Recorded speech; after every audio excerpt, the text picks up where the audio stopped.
Baik, kita ketemu lagi dan kita akan membahas tentang chapter 8. Materi ini lebih gampang, jadi chapter 8 itu lebih gampang daripada chapter 7 dan sekaligus untuk menjadi chapter penutup juga di pertemuan kita di Microsoft Power BI berdasarkan RPS tahun 2020-2021 ya. Oke. Nantinya minggu depan akan ada latihan untuk kuis dan dilanjutkan dengan kuis dan nanti ditutup dengan UAS dengan materi Microsoft Power BI. Oke. Di chapter ini kita akan membahas gimana sih kalau misalnya kita mau kerja sama orang-orang gitu ya. Pengen nge-share datanya biar mereka bisa kolaborasi, itu caranya gimana sih gitu.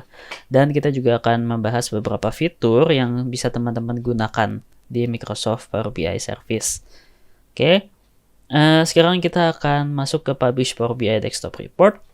Di sini teman-teman bisa lihat ada beberapa fitur ya di sini.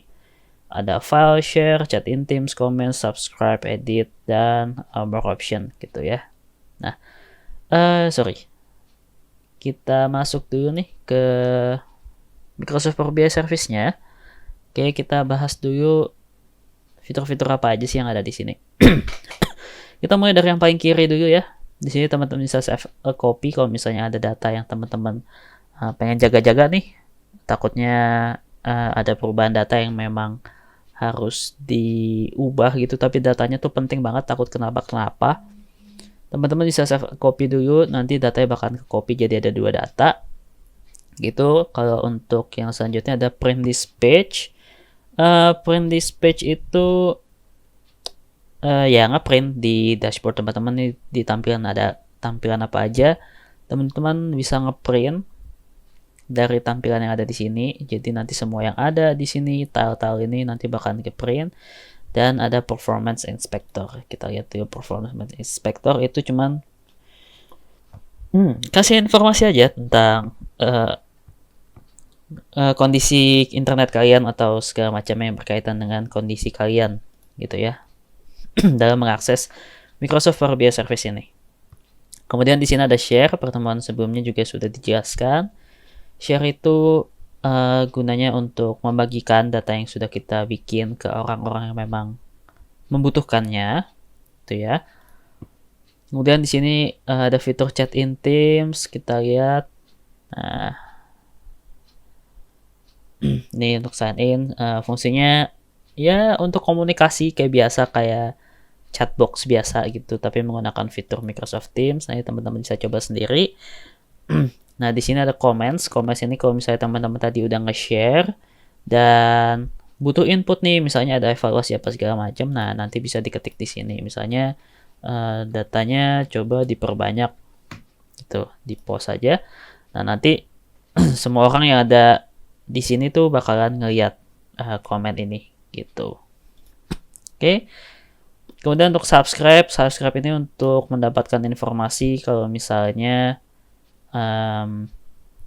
ada perubahan data atau segala macam ya, kayak berlangganan biasa aja gitu. Jadi bisa dikasih informasi kalau misalnya ada perubahan-perubahan kayak gitu. Subjeknya apa di sini kayak isi email biasa. Kemudian optional message-nya, terus frekuensinya akan diupdate, dikabarin itu setiap berapa lama sekali, bisa hourly, bisa daily, bisa weekly, bisa monthly, atau bisa juga after data refresh once daily gitu. Ini untuk waktu-waktunya teman-teman bisa pilih sendiri ya, kurang lebih seperti itu, buat notif aja biar orang-orang pada notice kalau misalnya di sini ada perubahan apa segala macam gitu.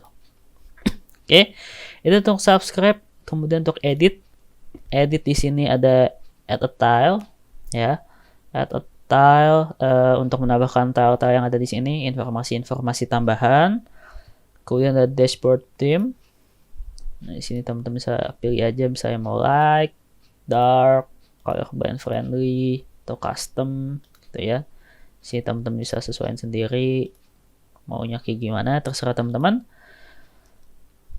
Oke, kita balik lagi ke light aja. Kemudian ada mobile layout. Mobile layout ini kalau misalnya nanti kita menggunakan aplikasi di Microsoft Power BI Mobile gitu. Jadi kita untuk melihat data itu nggak selalu harus lewat PC, nggak harus selalu lewat komputer atau laptop gitu ya. Tapi bisa juga lewat HP. Nanti dia terintegrasi secara server gitu ya. Oke, yang penting tinggal login aja. Sip. Ini kita balik dulu ke sini. Ada fitur apa lagi? Di sini ada si related content. Di sini kita bakalan tampil nanti tampilan datanya tuh relasinya gimana sih? Data apa aja sih yang ada di situ gitu. Nah, oke, misalnya begini nih. Ya. Dari financial sample terus ke pertemuan 4 chapter 7, ini alur flow-nya gimana. Kemudian open usage matrix. Nah, di sini kalau open usage matrix itu untuk menampilkan datanya itu udah dilihat berapa kali sih sama orang-orang yang kita share gitu ya. Udah ada berapa share, terus total views ring-nya, total share ring-nya gimana, views per day-nya. Ya, ini statistik lah gitu untuk mengetahui statistik dari laporan yang udah kita buat. Oke. Nah, terus ada set as feature. Set as feature ini jadi kayak apa ya? Kalau misalnya kalian mempunyai beberapa dashboard, kalau misalnya teman-teman pilih set as feature, di sini nanti teman-teman bakalan kayak favorit gitu. Dashboard yang paling difavoritin, yang paling sering dipakai, nanti dia kayak bakalan muncul di top of list gitu. Oke, teman-teman bisa juga pilih di sini ada refresh visual. Kalau misalnya ada updatean data gitu ya. Kemudian di sini ada add to favorite. Ya, biar nanti muncul juga di sini tuh. Dan di sini yang terakhir ada open in full screen mode biar ngeliatnya lebih lega. Gitu. Oke. Itu fitur-fitur yang ada di atas ini. Ya, teman-teman bisa explore sendiri juga. Kita lanjut dulu ke poin selanjutnya, 8.3. Ini tadi juga udah dibahas ya. Ada di sini file, terus nanti tinggal print dispatch aja. Nih kayak misalnya kita ke file yang lain misalnya. Sini kita ke file, habis di file kita print dispatch. Nah, nanti bakalan muncul deh tuh tampilannya. Saya kita sesuaiin jadi landscape. Nah, nanti dia akan muncul seperti ini. Begitu. Nah, itu untuk print. Nah, misalnya di sini teman-teman pengen ngelihat, ini kalau misalnya teman-teman masih ingat, di chapter 7 kita menggunakan quick insight untuk mendapatkan data-data ini. Nah, teman-teman misalnya pengen ngambil data yang dari tile ini doang nih, dari visual ini doang. Pengen ngeliat aja gitu di Excel-nya tuh kayak gimana sih perhitungannya, datanya gimana. Teman-teman bisa ke di sini ke titik 3 kanan atas, ke more option, terus teman-teman bisa pilih yang export to CSV. Nah, nanti dia akan ke download dalam bentuk Excel ya. Nah, di sini bakal kelihatan deh. Karena dia datanya menampilkan unit terjual dan penjualan, ini udah di rename ya berdasarkan tanggal. Ya, di sini ada sales, ada unit sold. Jadinya di sini dia bakal nampilin informasi yang berkaitan dengan visualisasi itu. Di sini ada unit sold, di sini ada sales, dan di sini ada date. Jadi dia bakal nge-export data yang teman-teman butuhkan aja. Gitu. Kita lanjut. Introducing Power BI Mobile ya. Sebenarnya yang tadi kok udah bilang, teman-teman bisa integrasiin juga di Power BI yang ada di sini nih, yang teman-teman sudah buat dashboardnya ini. Teman-teman bisa lihat juga di HP teman-teman. Ini Koko menggunakan Android ya, menggunakan Android di Google Play. Google Play itu bisa teman-teman cari aja aplikasi Microsoft Power BI Business Data Analytics yang developer itu dari Microsoft Corporation. Kalau misalnya udah diinstal, nanti tinggal login aja menggunakan email yang sama dengan yang teman-teman buat. Nah, nanti tampilan awalnya akan jadi seperti ini ya.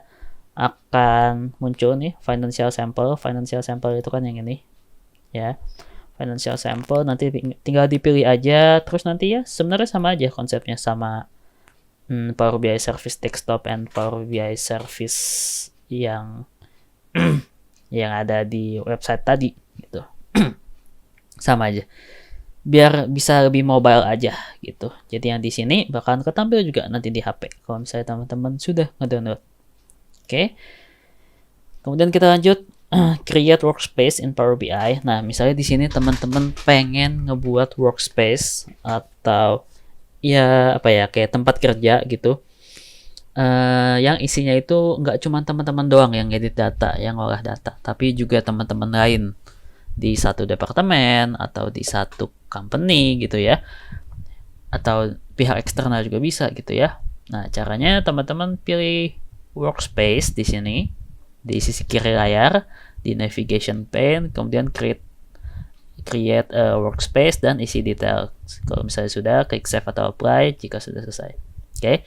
Teman-teman klik di sini aja nih di workspace, bukan my workspace ya, tapi workspace. Di sini kalau misalnya sudah, tinggal diklik aja create a workspace. Ini bisa teman-teman tambahin logo grupnya. Oke, misalnya di sini Koko mau tambahin namanya jadi kelas lab SI, kelas apa ya? Laboratorium lab SI. Kelas ABC. Tuh di sini description dari workspace-nya ini adalah workspace khusus untuk laboratorium FSI kelas ABC. Itu misalnya ya. Oke. Kalau misalnya udah teman-teman bisa ke advance. Di advance ini teman-teman bisa tambahin orang-orangnya siapa aja. Tuh. Oke, kita pencet save dulu. Nah, di sini teman-teman bakal ngeliat ada tampilan dari workspace-nya sendiri seperti ini. Kalau misalnya belum ada konten ya, masih kosongan, teman-teman bisa isi dulu nih data yang ada yang teman-teman punya. Kita balik lagi ke Power BI Desktop. Boleh pilih file apa aja, terserah. Di sini Koko pakai data yang ada di chapter 7 tadi. Kemudian kita lakukan hal yang sama, publish aja. Publish, save. Kemudian, nah nanti dia akan muncul nih di sini Laboratorium Lab SI kelas ABC. Kalau sebelum-sebelumnya kan cuma ada satu My Workspace doang. Kalau sekarang ada dua. Kita pilih yang Laboratorium Lab SI kelas ABC. Select. Kita tunggu.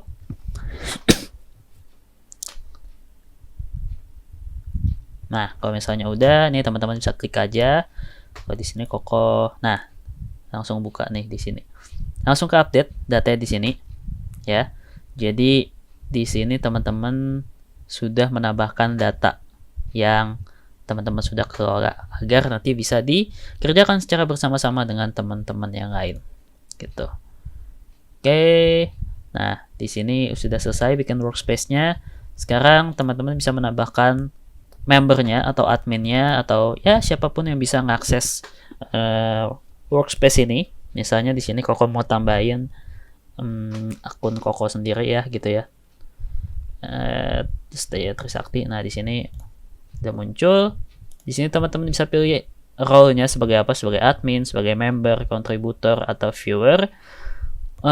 Perbedaannya ada di apa ya? Di kekuatannya, bukan kekuatannya ya, kayak apa ya? Permissionnya. Dia itu bisa ngapain aja sih gitu. Kalau admin kan pasti full access, kalau viewer ya berarti kan cuma bisa ngeliat doang gitu. Jadi kastanya lah gitu dalam workspace ini tuh seperti apa gitu. Nah, teman-teman bisa tambahin misalnya di sini Koko mau jadiin member, kemudian tinggal pencet add aja. Kalau misalnya nanti ragu gitu atau bahkan pengen dihapus, teman-teman bisa klik titik 3 ini dan ganti role-nya atau bisa juga hapus gitu. Oke, di sini Koko misalnya tambahin punya Koko sendiri, kita jadiin member, add. Udah jadi. Kalau misalnya udah tinggal di close saja. Dan si orang ini bakalan nanti punya akses ke sini. Gitu. Ya, sudah selesai itu. Kemudian kita ke poin selanjutnya, build apps. Nah, di sini kita pilih workspace yang sudah dibuat, pastikan terdapat data di dalamnya. Jika belum ada, silakan diimport atau dipublish dan ikuti langkah-langkahnya sampai selesai. Nah, di sini kita bisa create app ya. App itu nanti bakal tampil di sini ya. Kita bisa create app di sini di workspace yang udah kita buat. Kita ikutin aja angka-angkanya. Enter summary, samain aja ya. Ini adalah workspace khusus laboratorium lab SI. Laboratorium sistem informasi kelas ABC. Itu sama aja kayak tadi. Terus untuk navigationnya bisa teman-teman lihat, bisa teman-teman atur-atur sendiri sebenarnya ya, mau kayak gimana. Oke, kita lanjut aja permissionnya. Nah, di sini sama kayak tadi, siapa aja sih yang punya akses ke sini? Apakah entire organization? Entire organization karena di sini kita pakai email @sti@trisakti.ac.id, maka semua yang punya email dengan domain sti@trisakti.ac.id, mereka itu bisa ngelihat data yang kita publish gitu. Nah, kalau misalnya teman-teman nggak mau, teman-teman bisa ke specific individuals or group, teman-teman bisa pilih aja siapa-siapa aja yang pengen dimasukin gitu. Misalnya di sini genap lab, ada gak ya, genap lab SI.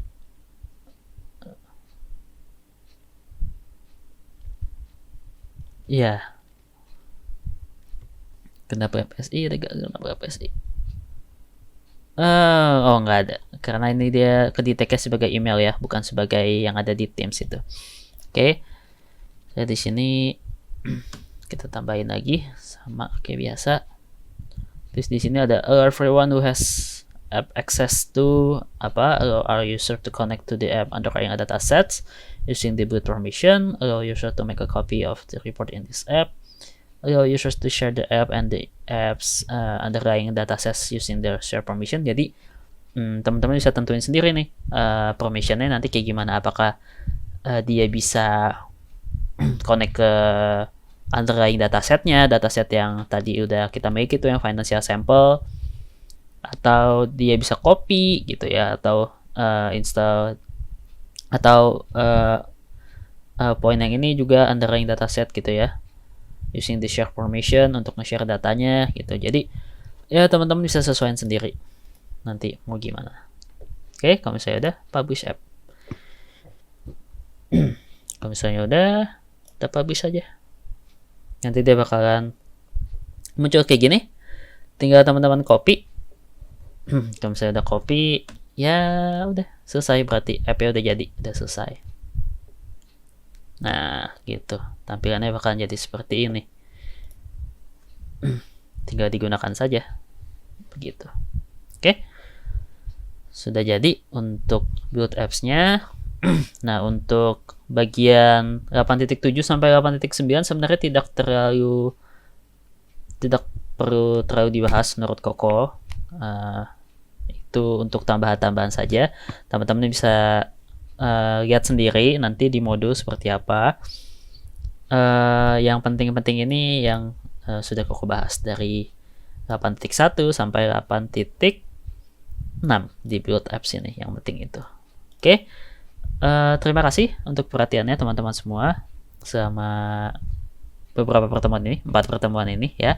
Untuk selanjutnya kita akan membahas kita tidak akan membahas lagi, kita akan masuk ke persiapan untuk UAS, dari persiapan untuk kuis dan masuk ke UAS-nya begitu. Kalau misalnya teman-teman ada yang belum belum paham gitu ya, ada yang belum paham, teman-teman bisa tanyakan langsung saja ke saya atau bisa juga ke partner saya begitu.